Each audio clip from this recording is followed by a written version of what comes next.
And that little one This is little marked clump. because it's going to have to come out. So we just marked it to make the fallers know that we know that. So I'm just looking at, you know, to my layman's eye, Right. I would say that these aren't like all suppressed trees. That one and this one over here are both in very good condition and would grow Right, but better. what happens is if you leave the stocking at the level you're leaving it at, Right. you're not going to get your big trees. And what we want to do is increase the growth on the trees that are here. So we're taking some of the trees. While we're thinking of increasing the growth, Right. we want to maintain site occupancy for the long term, 500 years. We know we need regeneration. So as these fir die, if there's But there's always sprouts when you cut redwood, so it's not really, you know, it doesn't seem like it. Right, but you're balancing over time not only different types of habitat, but you're also looking at, well, it depends. The goal of the forest practice rules is to have sustained yield. Right. So if you're talking about sustained yield and you're working on a 100-year planting cycle, Right. you're not going to just let your trees sit. That's not sustained Oh, yield. well, I agree. I agree. So So but this is if you come in of here, increasing the growth is by taking one clump that's very close to a lot of conifer stocking, and yet you still can get regeneration, and then now you don't have as much competition. This redwood clump, I mean, you can almost think of these as single trees because they are around so the you're slope. going to leave this clump Exactly, down this is there. marked, right. Right, that's So not marked. now this clump is not competing with that clump. So that clump's So that's the bigger. theory. Yes, So that's that's the the theory behind it. So That's correct.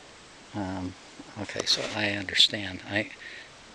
And in some It senses, seems to me to violate at least the principles of, you know, I've been talking a lot with, like, not Jim Grigg, but Dave Herman, Jim Abel, Mark Andre, and it seems like all they believe that you get the highest growth by, you know, leaving some of the really most vigorous trees. I mean, they might take one of these two trees out, and then the little ones, you know. I think they would need to know the stand conditions, Right. personally, before they made that judgment. Uh-huh. Uh-huh. I know I wouldn't want to just conjecture. No, well, they don't want to conjecture totally Yeah, without so the I ground. wouldn't. Right, I mean, if you quoted me, I'd be disappointed, right, personally. right. I'm not quoting them about this particular stand, and in fact, you know, they also said you need to know for sure what the conditions are Right. in a stand. But Yeah. so there's room for debate. Right. Oh no, about there's it. and there's room for debate about everything, even when we all have the same stand conditions in mind. But you know, I So see like this the other. varying objectives are the challenge. But it seems like you take everything out of this, and then you're leaving everything in this other clump down here, so you're not providing the same degree of spacing Well, around in different the more, you know, the yes, more no, dominant trees in that. the difference, there's different Right. ways to look at it.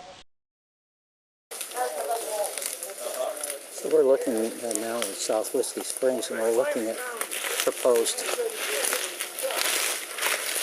cluster selection. There's one clump here, and then you see two over here that are completely unmarked. Well, actually, three spots that are completely unmarked. You know, somehow create space. Well, increase or reduce the competition. Right. Yes. You'd reduce the competition the most by taking out this one here in the middle. And then you'd have 1, 2, 3. So I'm just trying to understand the logic of it. If I saw that, that would be fine. If I see this, I think it's fine too, because, I mean, you're, in this place, you're going to take a lot fewer trees, other than taking some fir and tin oak, which we need to do also in this prescription, to open up for the regeneration. So in the clumps, the regeneration factors into that as well as the spacing. It's not one single thing that we're targeting. It's a multifaceted organism that has different issues. So, but I don't see it. If you want to take some, you could take some of those ones over there And then you could take some of those down there. I mean, Well, if you're taking some of those, yeah. you're going to take the bigger one. And to be honest, Vince, that one is a strange mark. I agree. Okay. But it works for me. I can justify that. But it's not what I would have done. I see. But it's difficult because this is what I would have done had I not had the QMD, because that to me is competing a lot more heavily with the number of trees. So these trees are going to get a heck of a lot more light if that clump goes. See, And that and one I is don't going to see, be a challenge operationally. and it seems like an alternative is to thin this, or to thin these, which you've got a lot of potentially good growth. I'm having a very hard time understanding from a growth and productivity standpoint why it makes more sense to leave Because we these don't really want dense an even age clumps. stand. This is an even age stand, and we don't want to maintain that. We want an uneven age stand. So That is much more natural. so it's if you will. based on wanting to convert this to uneven age. Exactly. And so then you're dealing with the spacing and the openings and the competition. but you would get resprouts even if you thin Right, but these how are out. they going to grow? Are they going to be a component of the stand that you actually measure?